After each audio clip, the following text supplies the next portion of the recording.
Hello, wrestling fans. Blake Smith from Walking the Ropes, and welcome to another episode of Walking the Ropes Wrestling Review for AEW Rampage from Raleigh, North Carolina. Before that, make sure to check out the Walking the Ropes link tree for all things Walking the Ropes. And to open the show, we had a singles match. Adam Cole with all of the Elite versus Trent Beretta with all of the Best Friends.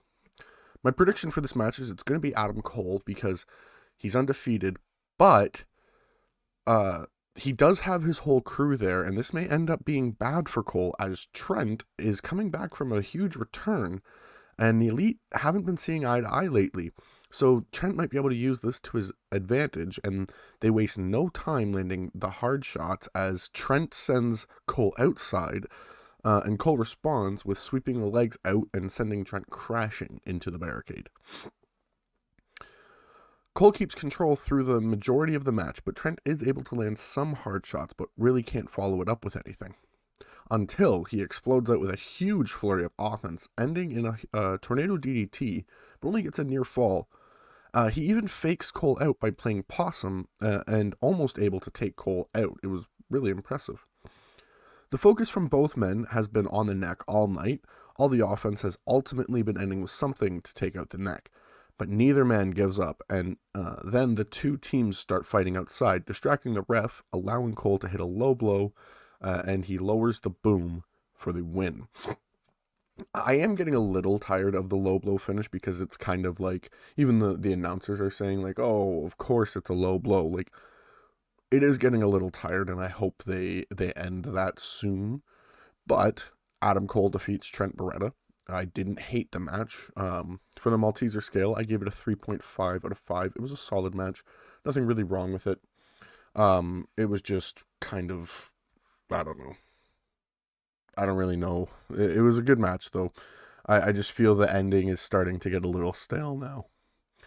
For the WTR scale, I gave it a 3.25 out of 5, because obviously the story's been there. We've been working with it, and it looks like it's going in the right direction. I feel like we need a new finish. Thunder Rosa and Mercedes Martinez have a video package hyping up their upcoming match. This is going to be an awesome match, and I'm looking forward to it because they're two very hard-hitting women. We then get a singles match, Shawn Spears with Wardlow versus Andrew Everett. My prediction is going to be Shawn Spears because Andrew Everett's making his debut, and most of the time with guys like this, if the debut is really unannounced and whatever, it's just kind of, he's there. Spears survives the surprising opening flurry from Andrew, but Spears then picks him up and hits the C4, and that's the win for him very easily. Shawn Spears defeats Andrew Everett. For the Malteser scale, I give this a 1 out of 5, and for the WTR scale, I gave it a 1 out of 5. There was no real match there, and there was no real story here. The story comes after the match, and in my opinion, we could have just not had the match had Spears come out and cut this promo, and it would have been the exact same effect. He cuts a promo on CM Punk and says he doesn't know where the line is until he crosses it, referring to himself. And he says you won't see him coming, and says, you're not in with a one-move wonder, referring to Wardlow. And says 7 years is too long, and says he will expose Punk next week. We then get the Acclaimed debuting their music video. I enjoyed it far more than I did the Miz and Morrison one this year. But it was still just kind of there. We get a trios match. Layla Hirsch, Chris Statlander, and Red Velvet versus Nyla Rose, Penelope Ford, and the Bunny. My prediction for this is going to be Nyla, Ford, and the Bunny, because right off the gate, we get shown Layla Hirsch. She tags herself in on Chris, and you can see how this is going to go. They're going to just start arguing, and it's going to cost them the match. Layla and Chris cannot get on the same page, and Red Velvet seems to be able to subdue this for a little bit by tagging herself in to team up with Chris or Layla. But eventually, Layla just won't tag in Statlander, and Nyla takes advantage of this. As soon as that happened, Nyla and her team take control and target Red Velvet and beat her down in their corner. Even when Red makes a tag to Chris, she clears the ring, but Chris fought off the distraction of Vicky. She was set in the corner to do her big finish, and Layla tags herself in, and they argue, and then she gets rolled up, and they lose. Nyla Rose, The Bunny, and Penelope Ford defeat Layla Hirsch, Chris Statlander, and Red Velvet. For my Malteser scale, I gave this a 2.25 out of 5. I mean, wasn't a bad match by any means, but you could see the finish coming from a mile away. I don't hate what the finish was, because I'm fine with doing a feud between Layla Hirsch and Chris Statlander, but you didn't need to make it so obvious. The WTR scale, I gave it a 2.75 out of 5. It was the story is really interesting because, I mean, Layla and Chris have been faces the entire time. One of them's going to be turning heel. It looks like it's going to be Layla, and I'm kind of a fan of that because she seems like she'll work better as a heel, so maybe this will work out better for her in the long run. Dan Lambert and the Men of the Year talk about Sammy and Cody, and Sky says that he doesn't want to be the interim champion, so when Cody and Sammy figure it out, he'll take his shot. Ricky Starks starts to go off on Jay Lethal, and Lethal comes out and says he has been watching and realizes no one has been taking shots at the FTW title, and realizes it's because it's not a real title, and Starks loves it too much to risk it. And that's exactly why he wants to take it from him. So he challenges Starks and says that he better run through Taz, before you accept it.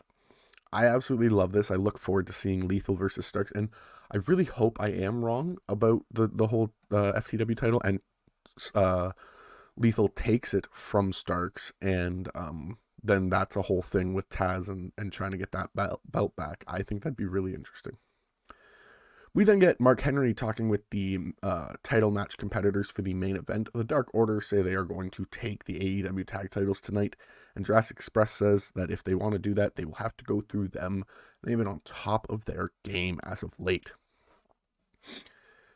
We then get the AEW World Tag Team Championship match. Jurassic Express defending against the Dark Order's John Silver and Alex Reynolds. My prediction for this match is definitely going to be Jurassic Express. I mean, I love both teams. I wouldn't be upset with Reynolds and Silver winning the tag titles. I just don't want Jurassic Express to only hold the titles for a week or two, I guess. But, it's just, I really love Jurassic Express, and I hope they have a long reign. They're taking off the matches I've wanted to see. Silver and Reynolds are great, and I love that they're getting a shot tonight. Jurassic Express are for sure my favorite tag team today, and I hope they enjoy a long reign. They have a feeling out process to start, and then flip the switch and pick up the pace, and don't let it up at all. They go back and forth, exchanging hard shots and double teams. Reynolds and Silver do take control, and look like they may surprise the new champs, and upset their reign. But Jungle Boy is resilient, and he fights out and tags in Luchasaurus, and he takes control of the ring, taking on both men and laying them out by throwing one into the other. It was he had like a reverse chokeslam on this side and a chokeslam on this side, and just picked him up and dropped him on him. It was a beautiful move. Both teams are throwing everything they have into their shots as they feel close to winning. The Dark Order comes so close, but Jurassic Express sends Silver into Uno on the outside, and then they hit the Thoracic Express on Reynolds inside for the win. Jurassic Express defeats the Dark Order, and for my Malteser scale, I gave this a 4.25 out of 5. I absolutely loved the match. They did amazing. Great first defense for Jurassic Express, and like I've said, I want them to have a really long reign. The WTR scale, I gave it a 3.75 out of 5, while the match the developing of this match kind of came on Wednesday. Still, it was really good, the story there. I really, really enjoyed it. And for the overall of the show, I gave it a 3.75 out of 5. It was a very good show, and a really well-built whole thing. We had 4 matches on this card, which is really rare for Rampage. It was very good. And for the segment of the night, I gave it to Dan Lambert and the Men of the Year. I'm looking forward to seeing Sky take a shot at the TNT title whenever we get the unification match. It should be very good. The match of the night goes to the tag title match. They brought the house down, and I loved it. Performers of the night are definitely the Jurassic Express and the Dark Order. They did amazing. But that is all for this episode of Walking the Ropes Wrestling Review. Thank you all for dropping in. If you enjoyed, make sure to like, subscribe, and hit the bell icon to get notifications whenever we upload a video. And I'll see you in the next one.